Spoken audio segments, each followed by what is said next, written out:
Bismillahirrahmanirrahim. Salamım жалпы кыргыз элине, момун мусулман бир туугандарга, Жети областта Дубанда жашап жаткан бир туугандарыбызга, чет мамлекетте жүргөн мекендештерибизге саламыбыз болгон болсун. Ассаламу алейкум рахматуллах ва баракатуху. Урматтуу кыргыз элим, урматтуу момун мусулман бир туугандарым. Үгүт иштери башталды. Шайлоо дейт го, бу шайлоону мен ачык эле айтып коем го, шайтан оюндары депчи. Себеби эмнеге дегенде убадалар башталат, бирок убадалар кээ биркилер аткарылат, кээ биркилер аткарылбайт. Той, аш, маш, булак өткөрмөй, футболдор эми башталат да. Ошон үчүн шайтан оюну деп коебуз, урматтуу бир туугандарым, муну. Акча чачмай оюн башталат да. Көптөн бери YouTubeга чыгып келебиз. Биздин кээ бир тууган тааныган бир туугандарыбыз бүгүн Жалал Абад шаарында Жанетте кафесинде тамак ичип отурсам, бир тууганыбыз келип, ушундай учурашып, Алла разы болгон болсун. Ушундай суроолор бар экен, өздөрүнүн баягы ичине батпай жүргөн суроолорду сизге берейли, сиз жооп берип коесузбу деген сөздөр менен кайрылды. Мен албетте отказ кылбашым керек, себеби биз элдин көйгөйүн, элге жардам берген адам болгон болсок, биз сөзсүз суроо жооптордон качпашыбыз керек. Ошон үчүн бул бир туугандарыбызды видеого тарткандан биз өздөрү уялды. Кээ бир адамдар видеого чыккысы келет, кээ бир адамдар видео чыккысы келбейт. Булар ушундай эле суроолорубузду берсек, анан сизге суроолоруңузга жооп берсеңиз кандай болот деди эле. Мен макул болдум, кыргыз элим. Ушулардын суроолоруна жооп берейли. Толук таза жүрөк менен. Кээ бир туугандарыбызга айтам, бир-эки сөз жаттап алып эле видеого интернетке чыга бересиңби деген бир туугандар. Мен кагаз карабайм, китепте окубайм, эч нерсе жаттабайм, жүрөк менен эле сүйлөйбүз, урматтуу бир туугандар. Ассаламу алейкум бир туугандарым. Мына кыска саламдаштык, саламдашпай койсоңор деле боло берет. Алла разы болсун. Жакшы учураштык, кучакташып учураштык. Кыска сразу сурооңорду берсеңер мен жооп берейин. Ассаламу алейкум рахматуллахи баракатух. Акбала шейх кандайсыз, аксыз, ден соолсуз, иштериңизге ийгилик. Аллах субхана таала күч берсин иншалла. Ушу баардык кылган нерсе адалдан болуп, Аллах өзү чечсин баарын иншалла. Биз өзүбүз талка болот, сүннөт атабыз иншалла. Ушу бир өтө жүрөктө өйкөп турган бир маселебиз бар да, ошону сизге жакшы көрүп калып, ушу өтө бир жарылайлы дедик элек да. Эмнеге дегенде,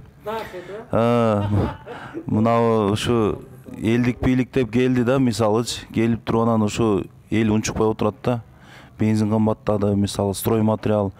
Кайра мурункудан дагы бир 5-10 эсе кыйынчылык түштү десем болот да. Эмнеге себеп дегенде, Райым Матраимовдун жоктугу болуп атат. Убагында айтты го, көп айтканда түшүп атканда, ушу кадырына жетесиңер депчи. Азыр Райым Матраимовду кайра колунан кармап, кайра бардык эле нерсе болуп атат да. Машина да кымбаттап атат, мына границалар жабылды. Зубочистка, мына тамак аш, эт. Кыскасы жакшы.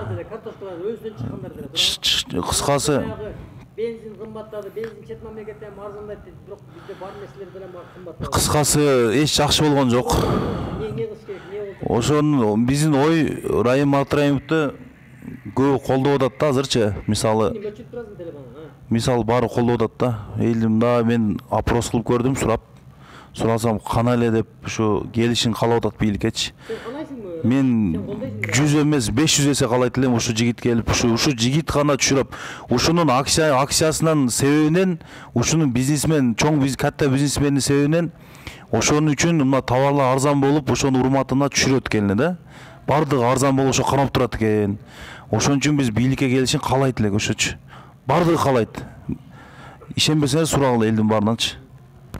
Мындай да. Райым тууралуу мен интервью кылган эмес элем, негизи. Бүгүн кылганга туура келди, урматтуу бир тууганым. Бирок ар адам биздин сүйүктүү пайгамбар саллаллаху алейхи вассалам айткан адам өзүңөрдүн жүрөгүңөрдү уккула дегенде. Мен дагы жүрөгүм менен жооп бергенге аракет кылайын. Өзү негизи Райымдын бирөөгө жамандыгы жок экен да, негизиндечи. Жамандыгы жок экен. Бу Райымды жаманатты кылган ким? Жанагы Азаттык баладагы Азаттыкта жүргөн ошо бала эле жамандады, Атамбаев экөө эле. Булардын байлыгын даже биз кыргыз сен деле билген эмессиң, биyak деле билген эмес, мен деле билген, эч ким билген эмеспиз да. Бизнес кылып жүрө берген, бирокчу албетте мен ойлойм, бизге баягы айтат го бизде кыргызда. Курсагың ток болсо, колуң чок болот дейт го. Негизи бизде Кыргызстанда бизге токчулук керек да. Анан бирок действительно азыр бүгүнкү күндө өзүбүздө пышкан, өзүбүздөн чыккан картошкалар деле, алмалар деле кымбаттап атат. Мен деле ага каршымын, урматтуу Куртуган.